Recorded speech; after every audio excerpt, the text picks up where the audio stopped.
സംഗീത സാന്ദ്രമായ സംഗീതമുഖരിതമായ വേറിട്ടൊരു എപ്പിസോഡുമായാണ് ഞങ്ങൾ ഇത്തവണ എത്തിയിരിക്കുന്നത്. നമുക്ക് പരിചയപ്പെടാം ഇന്ദുചൂടൻ എന്ന അതുല്യ ഗായകനെ.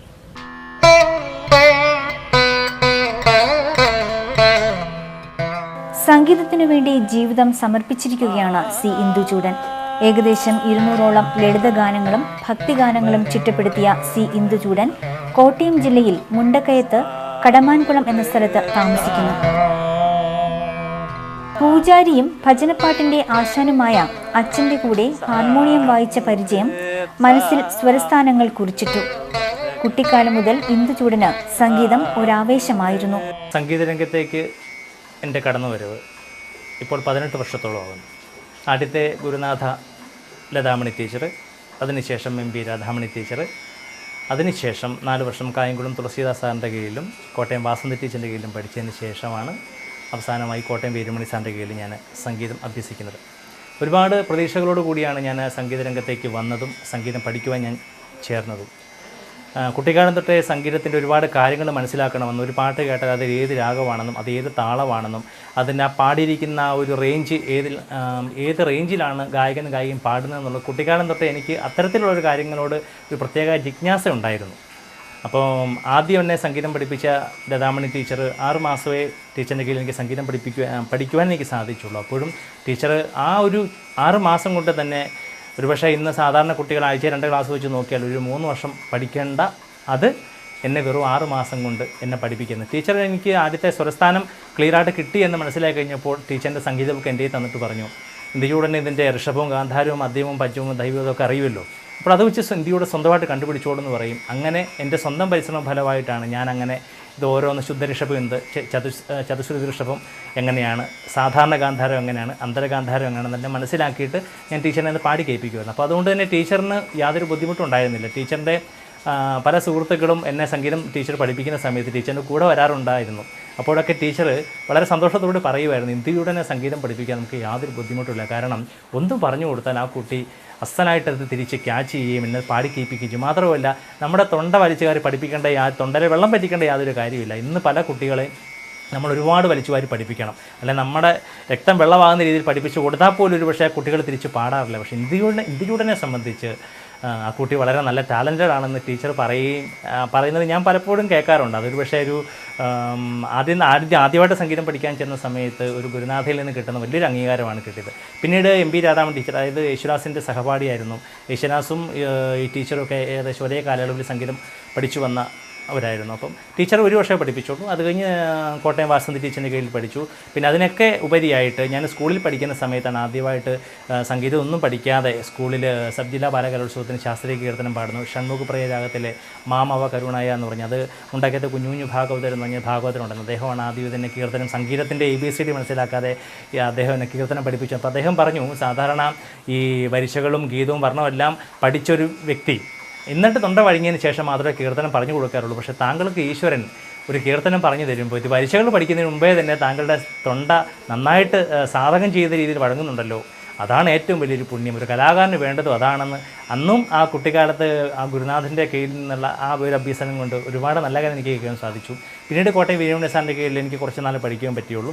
എങ്കിലും ഒരു കാര്യം തുറന്നു പറയാതെ വയ്യ, ഞാൻ ഉദ്ദേശിച്ച കാര്യങ്ങളൊന്നും എനിക്ക് സാറിൽ നിന്ന് കിട്ടിയിരുന്നില്ല. കാരണം സമയക്കുറവ് തന്നെ. എൻ്റെ ഈ ഒരു സമയക്കുറവ് ഞാൻ ഒരുപാട് തവണ സാറിനെ അറിയിക്കും. പക്ഷേ സാറത് പ്രത്യേക സമയമെടുത്ത് തന്നെ പഠിപ്പിക്കുമെന്ന് ഞാൻ പ്രതീക്ഷിച്ചു. പക്ഷേ നിർഭാഗ്യവശാൽ അതിനുള്ള സാഹചര്യങ്ങളൊന്നും ഉണ്ടായിരുന്നില്ല.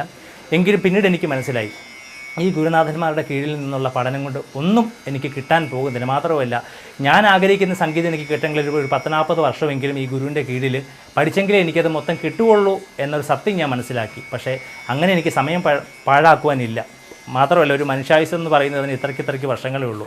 അപ്പോൾ നല്ലൊരു ഗുരുനാഥനെ സംബന്ധിച്ച് പറഞ്ഞാൽ ടാലൻറ്റഡ് ആയിട്ടുള്ള ഒരു കുട്ടിക്ക് അവൻ നല്ലവനാണ്, അല്ലെങ്കിൽ ഗുരുത്വമുള്ളവനാണ്, അല്ലെങ്കിൽ ഗുരുവിനെ ബഹുമാനിക്കുന്നവൻ, സംഗീതത്തിന് നേരായ രീതിയിൽ ഉപാസന കൊണ്ടുപോകുന്ന ഒരാളാണ് എന്ന് മനസ്സിലാക്കാൻ തീർച്ചയായിട്ടും പാടുന്നു തുടങ്ങും. ഞാൻ അങ്ങനെ കൊണ്ടുപോകുന്ന ഒരാളാണ്. പക്ഷേ സാറിൽ നിന്ന് അത് കിട്ടുമെന്ന് ഞാൻ പ്രതീക്ഷിച്ചു. ഒരിക്കലും സാറിൽ നിന്ന് അതൊന്നും ഉണ്ടായില്ല. എങ്കിലും എനിക്ക് യാതൊരു വിഷമവുമില്ല. എങ്കിലും സാറിന് ഞാൻ ഏത് പരിപാടിക്ക് പോയാലും എൻ്റെ ഗുരുനാഥന്മാരെ മനസ്സുകൊണ്ട് സ്മരിക്കാതെ ഞാനൊരു പരിപാടിയും തുടങ്ങാറില്ല. എങ്കിലും ആ സാറിനെ ഞാൻ ഈ സമയത്ത് ഞാൻ ഓർക്കാറുണ്ട്. പിന്നെ തുളസീദാസ് സാറാണ് ഞാൻ 4 വർഷം സംഗീതം പഠിപ്പിച്ചത്. സാറാണ് ഒരുപക്ഷെ ഞാൻ എൻ്റെ ഈ എഴുത്തിൻ്റെ ശൈലിയിലേക്ക് ഒരുപാട് പ്രോത്സാഹനം നൽകിയത്. കാരണം ഞാൻ കീർത്തന രചന ചെയ്തിരുന്നു, തില്ലാനം രചിക്കാറുണ്ട്, ലളിതഗാനം ഒരു 250 ലളിതഗാനങ്ങൾ ചെയ്തിട്ടുണ്ട്, ദേശഭക്തിഗാനം ചെയ്തിട്ടുണ്ട്, സമൂഹഗാനം ചെയ്തിട്ടുണ്ട്, ക്രിസ്തീയഗാനം ചെയ്തിട്ടുണ്ട്. മാപ്പിളപ്പാട്ട് ഒഴിച്ച് മറ്റെല്ലാത്തരം കാര്യങ്ങളും ഞാൻ ചെയ്യാറുണ്ട്. കാര്യം മാപ്പിളപ്പാട്ട് ചെയ്യാൻ അറിയാൻ മേലാഞ്ഞിട്ടല്ല, കാരണം നമ്മൾ എത്രമാത്രം മലയാളത്തിൽ മാപ്പിളപ്പാട്ട് ചെയ്താലും അവരെ സംബന്ധിച്ച് അത് അംഗീകരിക്കത്തില്ല. അവർക്ക് മോയിൻകുട്ടി വൈദ്യൻ്റെ പാട്ടുകൾ മതി. അത് ഞാൻ മനസ്സിലാക്കിയതുകൊണ്ടാണ്. കാര്യം അവർക്ക് പാട്ടൊന്നുമല്ല, മോയിൻകുട്ടി വൈദ്യൻ്റെ കാശിക്കുറുക്കി കുറച്ച് അറബി വേർഡുകൾ നമ്മൾ പോയി പാടിയാൽ അവർക്കേ കിട്ടത്തുള്ളൂ. അല്ലാതെ മാപ്പിള സോങ്ങാണ്, മാപ്പിളപ്പാട്ട് മത്സരം എന്ന് പറഞ്ഞാൽ പാട്ട് മത്സരം എന്നുള്ള രീതിയിൽ അവരൊരിക്കലും ഇതിനെ കാണാറില്ല. അവരുടെ മാപ്പിള ചൊവ്വ അല്ലെങ്കിൽ കുറച്ച് അറബി വേർഡാണ് അവർക്ക് വേണ്ടത്. അതുകൊണ്ട് തന്നെ ആ ഒരു രചനയിലോട്ട് ഞാൻ കടന്നിട്ടില്ല. പിന്നെ കഥകൾ എഴുതും, കവിതകൾ എഴുതും, ലേഖനങ്ങൾ എഴുതാറുണ്ട്. പിന്നെ ഒരുപാട് വലിയ വലിയ വ്യക്തികളുമായിട്ട് ഇത്രയും നാളത്തെ സംഗീത ജീവിതത്തിൽ പരിചയപ്പെടാൻ എനിക്ക് സാധിച്ചു. അതിൽ എനിക്ക് മറക്കുവാനാവാത്ത സംഭവം യേശുദാസ് സാറിൻ്റെ ആദ്യകാല ഗുരുനാഥന്മാല പനങ്ങാട് ചന്ദ്രൻ സാറ് എന്നെ വാരിപ്പുണർന്ന ഒരു സംഭവം എനിക്കുണ്ടായി. തൊടുപുഴ മുതലക്കോടത്ത് വെച്ച് നടന്ന ജില്ലാതല കേരളോത്സവത്തിൽ ശാസ്ത്രീയ കീർത്തനം സ്വാമിനാഥ പരിപാലനം ഞാൻ പാടി വെളിയിറങ്ങിയപ്പോൾ അദ്ദേഹം എന്നെ കെട്ടിപ്പിടിച്ചെന്നിട്ട് പറഞ്ഞു, പാലക്കാടൻ ചുവയാണല്ലോ താങ്കളുടെ കൃതികൾക്ക്.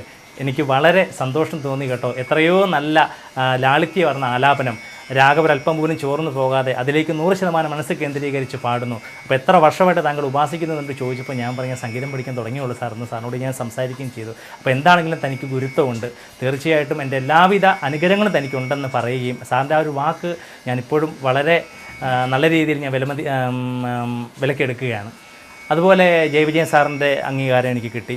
ഉണ്ടാക്കിയത് 14 വർഷമായിട്ട് ഞാൻ സംഗീത വിദ്യാലയം നടത്തിക്കൊണ്ട് പോവുകയാണ്. ഈ സംഗീത വിദ്യാലയം എന്ന് പറയുന്നത് സാധാരണ കേരളത്തിൽ ഒരു സംഗീത അധ്യാപകൻ സംഗീത വിദ്യാലയം തുടങ്ങുന്ന രീതിയിലല്ല. യാതൊരുവിധ ലാഭവും ഇച്ഛിക്കാതെയാണ് ഞാൻ എൻ്റെ കുട്ടികളെ സംഗീതം പഠിപ്പിച്ചു കൊടുക്കുന്നത്. ഇത്രയും വർഷത്തിനിടയ്ക്ക് എനിക്ക് ഒരുപക്ഷെ കുട്ടികളിൽ നിന്ന് 2 ലക്ഷം രൂപയ്ക്ക് മേളിൽ ഇപ്പോഴും പല കുട്ടികളും എനിക്ക് ഫീസ് തരാതെ ക്ലാസ് നിർത്തിപ്പോയിട്ടുണ്ട്. എന്നിട്ട് പോലും യാതൊരു പരിഭവം കൂടാതെ ഇന്നും വാടകയ്ക്ക് താമസിക്കുന്നത് അതുകൊണ്ട് തന്നെയാണ്. എൻ്റെ സമപ്രായക്കാരും ഒരുപക്ഷെ എൻ്റെ രീതിയിൽ എന്നാൽ പഠിച്ചു വന്ന അവരെല്ലാം ഒരുപക്ഷെ ഇന്ന് ഫ്ലാറ്റിലും വില്ലയിലും താമസിക്കുമ്പോൾ ഞാൻ ഇന്നും വാടക വീട്ടിൽ താമസിക്കുന്നു. വിഷമമുണ്ടോയെന്ന് ചോദിച്ചാൽ തീർച്ചയായിട്ടും വിഷമമുണ്ട്. പക്ഷേ ഒരു കാര്യത്തിലെങ്കിൽ ഞാൻ സംതൃപ്തനാണ്. കാര്യം 100% കലയെ ഉദ്ധരിക്കുന്നു, അല്ലെങ്കിൽ 100% കലയെ ഉപാസിക്കുന്നു. ആ ഒരു ആത്മവിശ്വാസം എൻ്റെ ഉള്ളിലുണ്ട്. വാഗീര തമ്പുരാൻ എനിക്ക് ഇര നൽകുമെന്നുള്ള ശുഭാപ്തി വിശ്വാസമുണ്ട്. സരി ഗരി സാ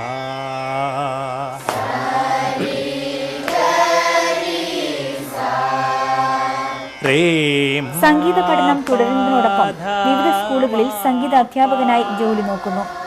മുണ്ടക്കയം സെന്റ് ജോസഫ് ഗേൾസ് ഹൈസ്കൂളിൽ 4 വർഷം സംഗീത അധ്യാപകനായി സേവനം അനുഷ്ഠിച്ചിട്ടുണ്ട്.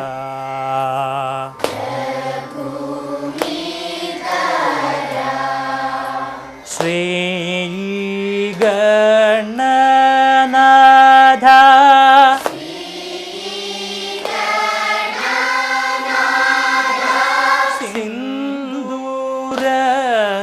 സിന്ദൂരവന്ന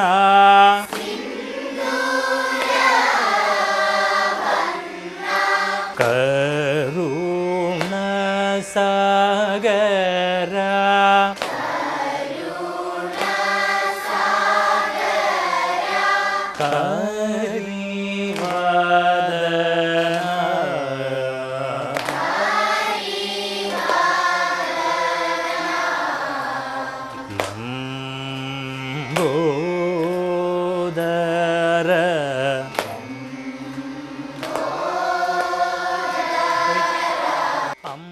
സരസ്വതി സംഗീത വിദ്യാലയം എന്ന പേരിൽ ഒരു സ്ഥാപനം മുണ്ടക്കയത്ത് നടത്തുന്നുണ്ട്. 200-ലധികം വിദ്യാർത്ഥികൾ ഇന്ദുചൂടന്റെ ശിക്ഷണത്തിൽ സംഗീതാഭ്യാസനം നടത്തുന്നുണ്ട്.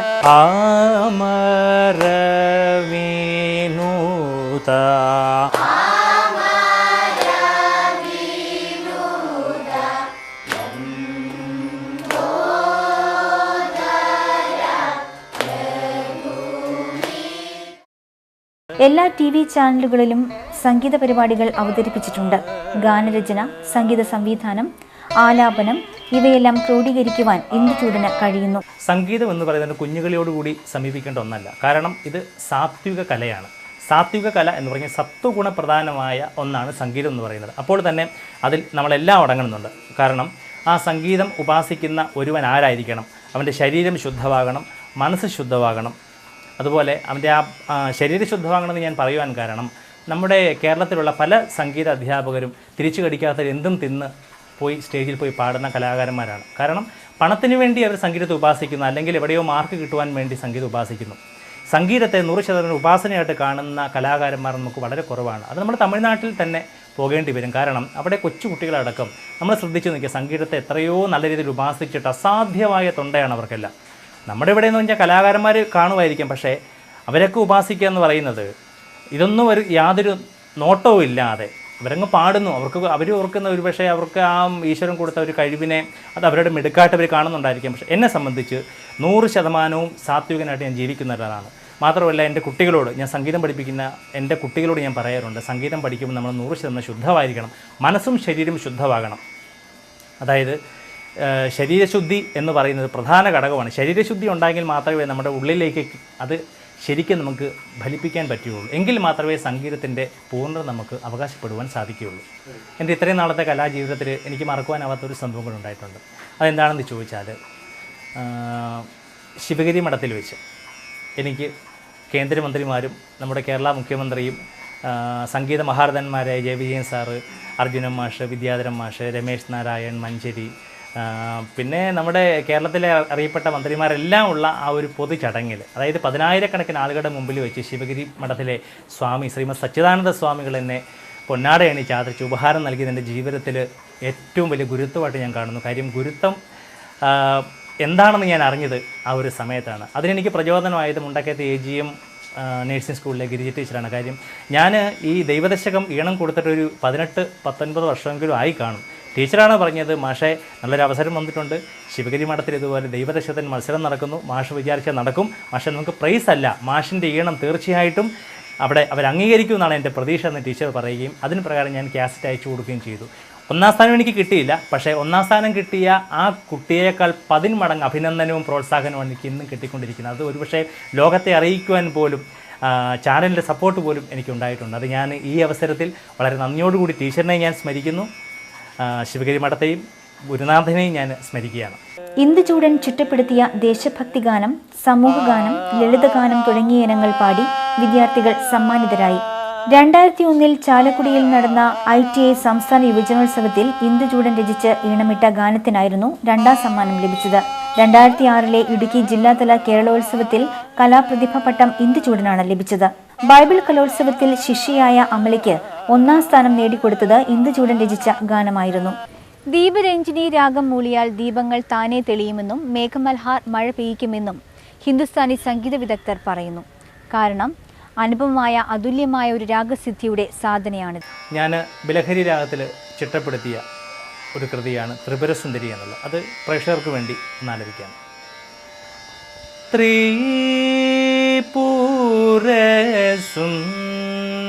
ത്രിപുരസുന്ദരി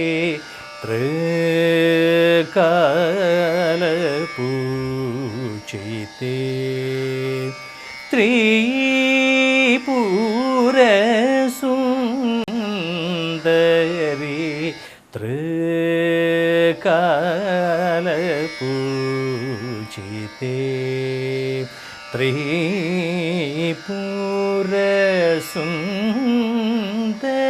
ത്രിപുരസുന്ദരി ത്രികാലപൂജിതേ ത്രിപുരസുന്ദരി ത്രികാലപൂജിതേ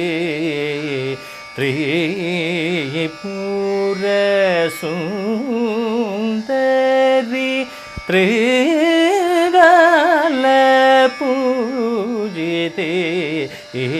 ത്രിപുരസുന്ദരി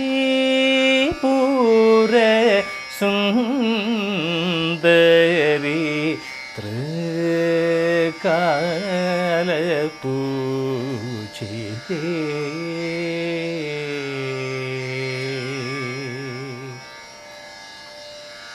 അതുപോലെ തന്നെ എനിക്ക് കൂടുതൽ ജനപ്രീതി കിട്ടിയ ഒരു ലളിതഗാനമുണ്ട്. ഹംസനാദം രാഗത്തിലാണ് ഞാനത് ചിട്ടപ്പെടുത്തിയിരിക്കുന്നത്. ശ്രീകൃഷ്ണമുരളീനാദം ഞാൻ കേട്ടു പ്രിയ സഖീരാധയെ ഓർത്തുപോയി. ശ്രീകൃഷ്ണമുരളീനാദം ഞാൻ കേട്ടു പ്രിയ സഖീരാധയെ ഓർത്തുപോയി. രാധയ്ക്കു കണ്ണനോട് ഓടനുരാഗം തളിരിട്ട കാളിന്തി തീരമേ ഉറക്കമായോ നീ ഉറക്കമായോ. ശ്രീകൃഷ്ണ മുരളീനാദം ഞാൻ കേട്ടു പ്രിയ സഖി രാധയേ ഓർത്തുപോയി. പല സംഗീതജ്ഞന്മാരും, അതായത് ശാസ്ത്രീയ കീർത്തനം കൈകാര്യം ചെയ്യുന്ന ഒരുപാട് സംഗീതജ്ഞന്മാർ നമ്മുടെ നാട്ടിലുണ്ട്. ഒരുപക്ഷെങ്കിൽ ലളിത സംഗീതം അവർ പാടുമ്പോൾ ഒന്നുകിൽ ശാസ്ത്രീയ ചുവ അതിൽ കടന്നുകൂടാറുണ്ട്. അത് സ്വാഭാവികമായിട്ട് വന്നു ചേരുന്നതാണ്. ഞാൻ വീരമണി സാറിൻ്റെ കീഴിൽ സംഗീതം പഠിക്കുന്ന അവസരത്തിൽ ഞാൻ ചിട്ടപ്പെടുത്തിയ സ്വാതിരുന്നാളിന് സംഗീതം എന്ന മധ്യമാവധി രാഗത്തിൽ ഞാൻ തന്നെ രചനയും സംഗീതം കൊടുത്തൊരു പാട്ടായിരുന്നു. അത് ഞാൻ പാടിയപ്പോൾ വീരമണി സാറിൻ്റെ ഭാര്യ എന്നോട് പറഞ്ഞു, ഇന്ദുവിന് നന്നായിട്ട് ലളിത സംഗീതം വഴങ്ങുന്നുണ്ടല്ലോ. കാരണം വീരമണി സാർ പാടിയാൽ പോലും ലളിത സംഗീതം മാറി അതൊരു ശാസ്ത്രീയ കച്ചേരി രീതിയിൽ വരുള്ളൂ. പക്ഷെ ഒരു കലാകാരന് വേണ്ടത് ആദ്യം ശാസ്ത്രീയ കീർത്തനം കീർത്തനമായിട്ടും ലളിത സംഗീതം അതിൻ്റെ എല്ലാ മേഖലയും ശ്രദ്ധിച്ച് വളരെ ലളിതമായിട്ടും കൊണ്ടുപോകാൻ നല്ലൊരു കലാകാരന് മാത്രമേ കഴിയുള്ളൂ. എന്താണ് ഇന്ദുവിന് ആ ഒരു കഴിവ് ഈശ്വരൻ നൽകിയത് വളരെ അഭിനന്ദനം അർഹിക്കുന്നു എന്ന് വീരമണി സാറിൻ്റെ ഭാര്യ പറഞ്ഞ് ഞാൻ ഈ അവസരത്തിൽ വളരെ നന്ദിയോടെ ഓർക്കുകയാണ്. അതുപോലെ നമ്മൾ ഫിലിം സോങ് പാടുന്ന സമയത്ത് അത് ഒരുപാട് ഗമകപ്രയോഗം കൊടുക്കാതെ സിനിമാ സംഗീതം എന്ന് പറയുന്നത് തന്നെ ശാസ്ത്രീയ സംഗീതത്തിൻ്റെ പ്രധാനം ശാസ്ത്രീയ സംഗീതമാണ്. അതിൽ നിന്നുണ്ടാക്കുന്ന വിഭവങ്ങളാണ് ഒരുപക്ഷേ ഈ സിനിമാ സംഗീതത്തിലും ലളിത സംഗീതത്തിലും ഭക്തിഗാനത്തിലും ക്രിസ്തീയ ഗാനത്തിലും മാപ്പിളപ്പാട്ടിലും നാടൻ പാട്ടിലും ഒക്കെ ഇതിൻ്റെ ശീലുകൾ കടന്നു വരുന്നത്. അപ്പോൾ അതിനെ ആ ഒരു അർത്ഥത്തിൽ വേണം നമ്മൾ ആലപിക്കുവാൻ വേണ്ടി. ഇപ്പോൾ നമ്മുടെ MG രാധാകൃഷ്ണൻ സാറ് ചെയ്തിരിക്കുന്ന ഒരു പഴയ പ്രണയഗാനമുണ്ട്. അത് നമ്മൾ ആലപിക്കുമ്പോൾ ഓ മൃദുലേ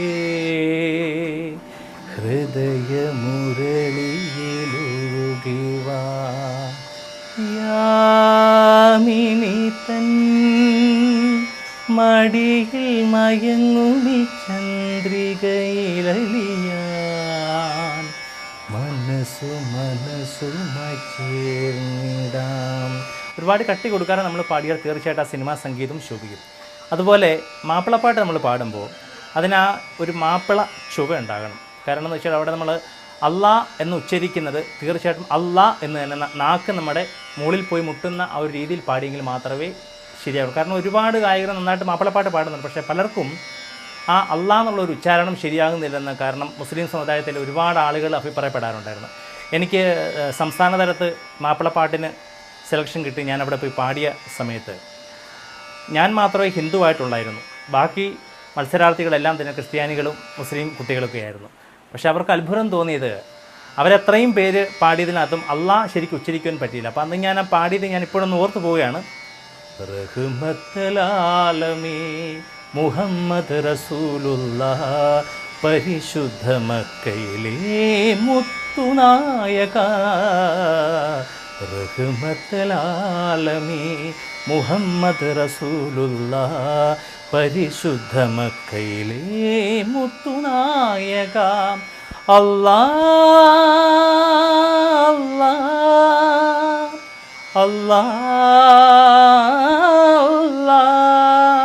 ഞാൻ ഈ മാപ്പിളപ്പാട്ട് പാടി കഴിഞ്ഞപ്പോഴത്തേക്ക് ഒരു മുസ്ലിം പെൺകുട്ടി ഓടി വന്ന് എന്നോട് നമസ്കാരം പറഞ്ഞ് എൻ്റെ കാൽക്കലേക്ക് വന്ന് വീണു.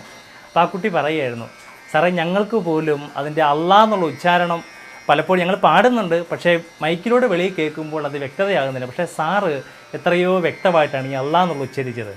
ആ കുട്ടി കൈയൊക്കെ തന്നിട്ടാണ് പോയത്. പക്ഷേ അതൊരു പക്ഷേ ഈശ്വരൻ്റെ ഒരു നിയോഗമായിരിക്കാം, അല്ലെങ്കിൽ ആ സംഗീതത്തിനെ സംഗീതത്തോടുള്ള ഒരു ഉപാസന കൊണ്ടായിരിക്കാം ഓരോ പാട്ടും അതിൻ്റേതായ ഒരു വ്യത്യസ്ത ശൈലിയിൽ എനിക്ക് ആലപിക്കാൻ പറ്റുന്നത്. അതുപോലെ നാടൻ പാട്ട് പാടുമ്പോൾ നാടൻ പാട്ടിന് ആ പാടുന്ന ഒരു ശൈലിയുണ്ട്. അതൊരു പക്ഷേ ഞാൻ പല വേദികളിൽ ഇങ്ങനെ പാടി പല നാടൻ പാട്ടിൻ്റെ ആശാന്മാരുമായിട്ടും സംവേദിക്കാൻ എനിക്കൊരു ഭാഗ്യം കിട്ടിയിട്ടുണ്ട്. അപ്പോൾ ഒരു പക്ഷേ അവരുടെയൊക്കെ മുമ്പിൽ പാടുമ്പോൾ വലിയ തെറ്റുകളൊന്നും കൂടാതെ തന്നെ താങ്കളത് പാടുന്നുണ്ടല്ലോ എന്നുള്ളൊരു അഭിനന്ദന വാക്ക് എനിക്ക് കേൾക്കുവാനൊരു ഭാഗ്യം കിട്ടി. ആ നാടൻ പാട്ട് പാടുന്നൊരു ശൈലി ഞാൻ പറഞ്ഞു തരാം. കാലം പോയ പോക്കു കണ്ടോട്ടേ പെണ്ണാളേ, കാലം പോയ പോക്കു കണ്ടോട്ടേ, കാലം പോയ പോക്കു കണ്ടോടിയേ പെണ്ണാളേ, കാലം പോയ പോക്കു കണ്ടോടിയേ. ഇടി വെട്ടി മഴ പെയ്യണ നേരത്ത് തുടി കൊട്ടി മഴ പെയ്യുമ്പോൾ, ഇടി വെട്ടി മഴ പെയ്യണ നേരത്ത് തുടി കൊട്ടി മനം തുള്ളുമ്പോൾ, കൂരയുടെ മൂല കുലുങ്ങണടിയേ പെണ്ണാളേ, കൂരയുടെ മൂല കുലുങ്ങണടിയേ. കാലം പോയ പോക്കു കണ്ടോടിയേ പെണ്ണാളേ, കാലം പോയ പോക്കു കണ്ടോടിയേ. ഇങ്ങനെ സംഗീതത്തിൻ്റെ, അതായത് ശാസ്ത്രീയ കീർത്തനമാണ് എല്ലാത്തിൻ്റെ അടിസ്ഥാനം, ശാസ്ത്രീയ സംഗീതം അതിലൂന്നിയിട്ടാണ്. അതായത് നമ്മൾ പറയുമ്പോൾ പാലിൻ്റെ വിഭവങ്ങളാണ് പല രീതിയിൽ നമ്മുടെ മുന്നിൽ വന്ന് ചേരുന്നത്. പാല് കൊണ്ട് ഏതെല്ലാം തരത്തിൽ വിഭവങ്ങൾ നമുക്ക് ഉണ്ടാക്കാം. അപ്പോൾ സംഗീതത്തിൻ്റെ എസൻസ് ചേർന്നതാണ് ഈ സിനിമാ സംഗീതവും ലളിത സംഗീതവും മാപ്പിളപ്പാട്ടും ഗസലും ഭക്തിഗാനങ്ങളും അങ്ങനെ മറ്റെല്ലാ തരത്തിലുള്ള സംഗീതങ്ങളും ഇതിൽ ഊന്നിയതാണ് വരുന്നത്. അപ്പം ഇതെല്ലാം നമ്മൾ പഠിപ്പിക്കുകയും പാടുകയും ചെയ്യുമ്പോൾ ഒരുപാട് കാര്യങ്ങൾ നമ്മൾ ശ്രദ്ധിക്കണം. അല്ലെങ്കിൽ തീർച്ചയായിട്ടും ഒരു സംഗീതാധ്യാപകൻ ലളിതഗാനം പഠിപ്പിക്കുമ്പോഴും മാപ്പിളപ്പാട്ട് പഠിപ്പിക്കുമ്പോഴും കവിത ആലപിക്കുമ്പോഴും ഒക്കെ ഒരുപക്ഷെ ഈ ഒരു ശാസ്ത്രീയ ചുവ കയറി വരാൻ സാധ്യതയുണ്ട്. അങ്ങനെ വരാതെ നോക്കുന്ന ഒരാളാണ് ഞാൻ. അപ്പം അങ്ങനെ വേണം എന്നൊരു അഭിപ്രായമാണ് എനിക്കും സംഗീത അധ്യാപകരോടും സംഗീത കലാകാരന്മാരോടും എനിക്ക് പറയുവാനുള്ളത്. അതുപോലെ തന്നെ എൻ്റെ ഈ എളിയ സംഗീത ജീവിതത്തിനിടയിൽ എനിക്ക് 2012 മുതൽ ഈ 2015 വരെ 6ഓളം അവാർഡുകളും 18ഓളം അവാർഡിന് തുല്യമായ അംഗീകാരങ്ങളും എനിക്ക് കിട്ടുകയുണ്ടായി. അതൊക്കെ ഞാനിന്ന് വളരെ നന്ദിയോടെ ഓർക്കുകയാണ്. എത്രമാത്രം അവാർഡ് കിട്ടുന്നോ അത്രമാത്രം വിനീതനായിട്ട് ജീവിക്കുവാൻ ഞാൻ ആഗ്രഹിക്കുന്നു. അങ്ങനെ തന്നെയാണ് ഞാൻ ജീവിച്ചിരിക്കുന്നതും ജീവിച്ചു പോകുന്നതും. അതുപോലെ തന്നെയാണ് എനിക്ക് ഈ 2015 സംഗീത ത്യാഗമുദ്ര അവാർഡ് കോട്ടയത്ത് epic history and epic fundamental research ഫൗണ്ടേഷൻ്റെ അവാർഡ് എനിക്ക് കിട്ടുകയുണ്ടായി. ആ അവാർഡ് എന്ന് പറയുന്നത് വിശ്വപ്രസിദ്ധമായ ആറന്മുള കണ്ണാടിയാണ് എനിക്ക് കിട്ടിയത്. അതെനിക്കിപ്പോഴും ഓർക്കുമ്പോൾ എൻ്റെ മനസ്സ് നിറയുകയാണ്. കാരണം വിശ്വപ്രസിദ്ധമായ ആറന്മുള കണ്ണാടിയിൽ എൻ്റെ പേര് ആലേഖനം ചെയ്ത് സംഗീത ത്യാഗമുദ്ര എന്ന അതിൽ ലേഖനം ചെയ്താണ് എനിക്ക് അവാർഡ് നൽകിയത്. അതൊരു എൻ്റെ ജീവിതത്തിലെ മറക്കുവാനാവാത്ത ഒരു അവാർഡാണ്. സാധാരണ ഒരു അവാർഡായിട്ട് എനിക്കത് കാണുവാൻ സാധിക്കില്ല. അതുപോലെ തന്നെ ഞാൻ സംഗീതരംഗം കൂടാതെ ഞാൻ ഒരു പൂജാരിയാണ്. എൻ്റെ ഗുരുനാഥൻ എൻ്റെ എല്ലാമായ എൻ്റെ അച്ഛനാണ്, എൻ്റെ പിതാവാണ് എനിക്കതിന് മാർഗ്ഗനിർദ്ദേശം നൽകിയത്. ആ ഒളിമങ്ങാത്ത ഓർമ്മകൾക്ക് മുൻപിൽ എൻ്റെ പ്രണാമം. അച്ഛൻ മരിച്ചിട്ട് 15 വർഷത്തോളമാകുന്നു. ആ ഒരു മാർഗ്ഗദീപമാണ് ഒരുപക്ഷെ ഇന്നും എന്നെ സംഗീതത്തിലും പൂജയിലും എന്നെ മുന്നോട്ട് നയിക്കുന്നത്. പിന്നീട് എനിക്ക് മനസ്സിന് വിഷം തട്ടിയൊരു കാര്യമുണ്ട്. കാരണം എൻ്റെ നാട്ടിൽ ഞാനൊരു ചരിത്രപ്രസിദ്ധമായ വള്ളിയങ്കാവ് ദേവീക്ഷേത്രത്തിലേക്ക് ഒരു ക്യാസറ്റ് ഇറക്കുകയുണ്ടായി. രചനയും സംഗീത ആലാപനവും ഞാൻ നിർവഹിച്ചു. ആ ക്യാസറ്റിൻ്റെ ഷോക്കാർഡ് ഞാൻ എൻ്റെ നാട്ടിലൊട്ടിച്ച് 2 ദിവസം കഴിയുന്നതിന് മുമ്പേ നാട്ടുകാർ വലിച്ചു കയറിക്കളഞ്ഞു. എന്താണ് അവരുടെ ഉദ്ദേശം എന്ന് എനിക്കിപ്പോഴും മനസ്സിലായിട്ടില്ല. ഒരു കലാകാരനെ മനസ്സിലാക്കുവാനോ അവൻ നമ്മുടെ നാട്ടിൽ പിറന്നവനല്ലേ, അവന് ഈശ്വരൻ ആ ഒരു കഴിവ് കൊടുത്തുകൊണ്ടല്ലേ ഇറക്കിയത് എന്നുപോലും മനസ്സിലാക്കാൻ എൻ്റെ നാട്ടുകാരത് വലിച്ചു കയറി കളഞ്ഞു. പക്ഷേ ഈശ്വരൻ എൻ്റെ മനസ്സിൽ നിന്നൊരിക്കലും വലിച്ചു കയറി കളഞ്ഞിട്ടില്ല. ആ ഒരു ആത്മവിശ്വാസവും പ്രചോദനവും ഉള്ളതുകൊണ്ടാണ് ഇന്ന് ഞാൻ കലാരംഗത്ത് സജീവമായി നിലനിൽക്കുന്നത്. ഒരു സംഗീതജ്ഞൻ എന്ന് പറയുന്നത് സംഗീതജ്ഞാനമുള്ളവൻ എന്നാണ് ഞാൻ മനസ്സിലാക്കിയിട്ടുള്ളത്. ചുമ്മാ ഒരു 1000 വേദികളിൽ കുറേ കച്ചേരി നടത്തിക്കൊണ്ടൊന്നും ആരും സംഗീതജ്ഞനാകില്ല. നമുക്ക് കിട്ടുന്ന അറിവുകൾ മറ്റുള്ളവർക്ക് പകർന്നു കൊടുക്കണം, അവനാണ് സംഗീതജ്ഞൻ. അല്ലാതെ നമ്മളെ കണക്ക് പറഞ്ഞ് പൈസ വാങ്ങിച്ചിട്ട് സംഗീതത്തെ നമ്മൾ വെറും വിൽപ്പന ചരക്കാക്കുന്ന ഒരു പ്രവണതയിലേക്ക് പോകുവാൻ എല്ലാവർക്കും കഴിയുമായിരിക്കാം. ഞാനങ്ങനെ പോവുകയുമില്ല എന്ന് ഞാൻ അടിവരയിട്ട് ഞാൻ പറയുന്നു. മിഴിനീരു കൊണ്ടു ഞാൻ നദിയൊഴുക്കി, ആ ദുഃഖ നദിയിൽ തോണിയിറക്കി, കനവിൻ്റെ കടല